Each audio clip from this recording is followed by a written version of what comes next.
Selamat pagi, salam sehat. Sebelum kita memulai segala aktivitas kita, ada baiknya kita mendengarkan firman Tuhan. Dan sebelumnya kita berdoa. Kita bersatu dalam doa. Terima kasih Tuhan atas segala berkat yang kami terima. Kami boleh bangun pagi dengan sukacita ya Tuhan. Itu karena kasih karunia Tuhan.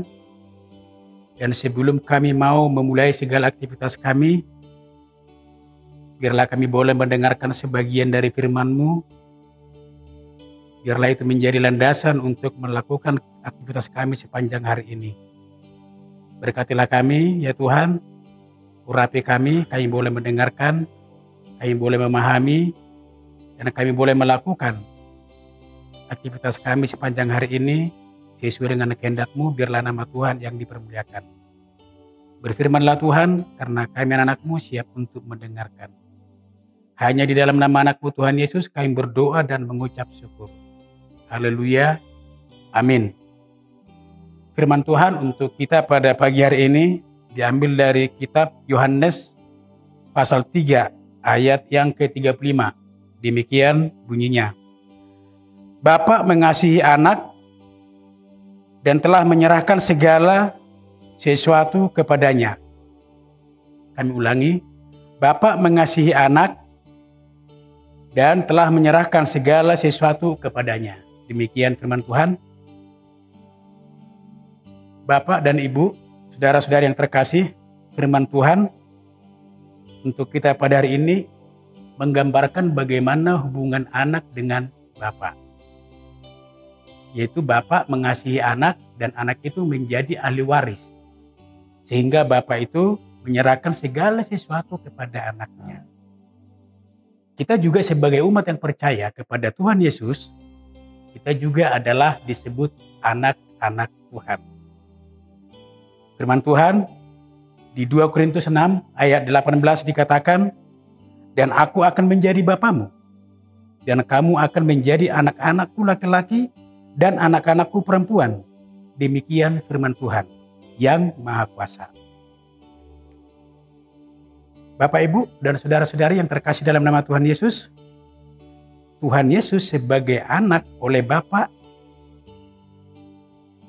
dan Bapa itu mengasihi anaknya menjadi ahli waris. Ya, kami ulangi, menjadi ahli waris. Tuhan Yesus juga walaupun dia sebagai anak dan menerima segala sesuatunya, dia menunjukkan ketaatannya sampai mengalami penderitaan dan mati di kayu salib untuk menembus dosa kita.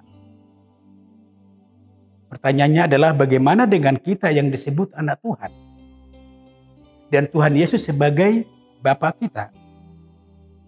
Bapak, Ibu, dan saudara-saudari terkasih dalam nama Tuhan Yesus, kita sebagai anak menarik untuk membahas sosok seorang Bapa. Banyak orang beranggapan atau tidak sedikit yang beranggapan bahwa menjadi Bapa yang baik itu adalah ketika Bapa menuruti segala keinginan anaknya. Dan ketika anaknya itu juga bersalah, Bapa tidak mau menghukum. Ini adalah persepsi yang salah. Bapa tidak selalu menuruti keinginan anak. Karena Bapa tahu apa yang terbaik untuk anaknya. Dan ketika anak itu juga salah, Bapa juga mau menghukum anaknya. Biar anak itu juga sadar bahwa dia melakukan kesalahan dan dia mau untuk berubah. Supaya tidak berbuat kesalahan lagi. Demikian juga kita sebagai anak Tuhan dan Tuhan Yesus sebagai Bapa kita, apakah Tuhan Yesus selalu menuruti apa yang menjadi keinginan anaknya? Tidak. Apakah kita kalau bersalah Tuhan tidak menghukum kita? Tidak. Tuhan tidak memberikan serta-merta apa yang kita inginkan. Walaupun Tuhan Yesus adalah sebagai Bapa kita. Kenapa? Karena Tuhan tahu apa yang terbaik untuk anak-anaknya.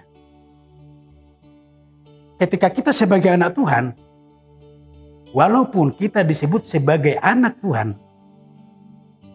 yang perlu dicatat adalah tidak semua keinginan kita harus dipenuhi. Karena keinginan kita itu belum tentu yang terbaik untuk kita. Tuhan tahu apa yang terbaik. Dan kita juga tidak luput dari persoalan, dari pergumulan, bahkan penderitaan. Ketika kita menyandang sebagai status anak-anak Tuhan. Banyak pergumulan di dunia ini.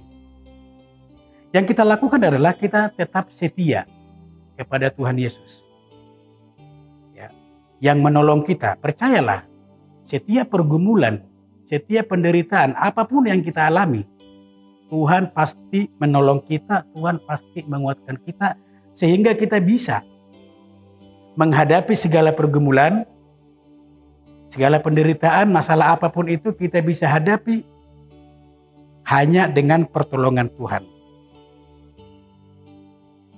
Karena ketika kita menghadapi itu dengan mengandalkan Tuhan, kita pun akan dipermuliakan bersama-sama dengan Dia, yaitu Tuhan Yesus.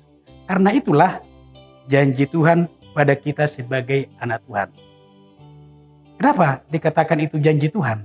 Itu ada tertulis di kitab Roma ayat 8, kami ulangi, Roma pasal 8 ayat 17, yang berbunyi demikian. Dan jika kita adalah anak, maka kita juga adalah ahli waris. Maksudnya orang-orang yang berhak menerima janji-janji Allah, yang akan menerimanya bersama-sama dengan Kristus. Yaitu jika kita menderita bersama-sama dengan Dia, supaya kita juga dipermuliakan bersama-sama dengan Dia. Luar biasa. Tuhan punya janji kepada kita bahwa bukan kita yang mempermuliakan diri kita. Banyak orang, dia mempermuliakan dirinya sendiri. Tapi sebagai anak Tuhan, percayalah dan yakinlah bahwa Tuhan Yesus akan mempermuliakan anak-anaknya. Jika ada syaratnya. Jika kita mau menderita bersama-sama dengan Dia. Jadi apapun persoalan, apapun penderitaan yang kita alami, kita serahkan kepada Tuhan. Dan biarlah Tuhan yang menguatkan kita. Kita bersama-sama dengan Tuhan. Dan persoalan penderitaan apapun itu namanya, kita bisa lalui. Kita bisa hadapi.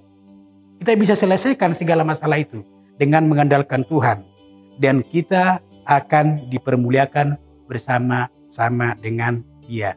Yang perlu kita catat adalah kita tidak memuliakan diri kita sendiri, tapi Tuhan memuliakan kita. Luar biasa. Jadi kita jangan takut dan jangan ragu. Marilah kita menghadapi segala persoalan, segala penderitaan, apapun yang kita alami sebagai anak Tuhan. Tuhan Yesus sudah memberikan contoh ketaatannya sampai Dia menderita. Mati di kayu salib untuk menebus dosa manusia. Kita pun harus setia kepada Bapa kita, yaitu Tuhan Yesus, apapun pergumulan yang kita hadapi. Amin. Kiranya firman Tuhan untuk pagi hari ini boleh memberkati kita semua. Kita berdoa. Terima kasih Tuhan atas firman yang boleh kami dengar.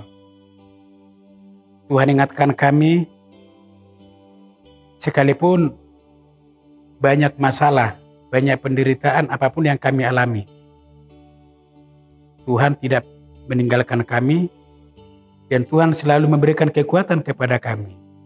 Dan biarlah kami boleh berseru hanya di dalam nama anak-Mu Tuhan Yesus.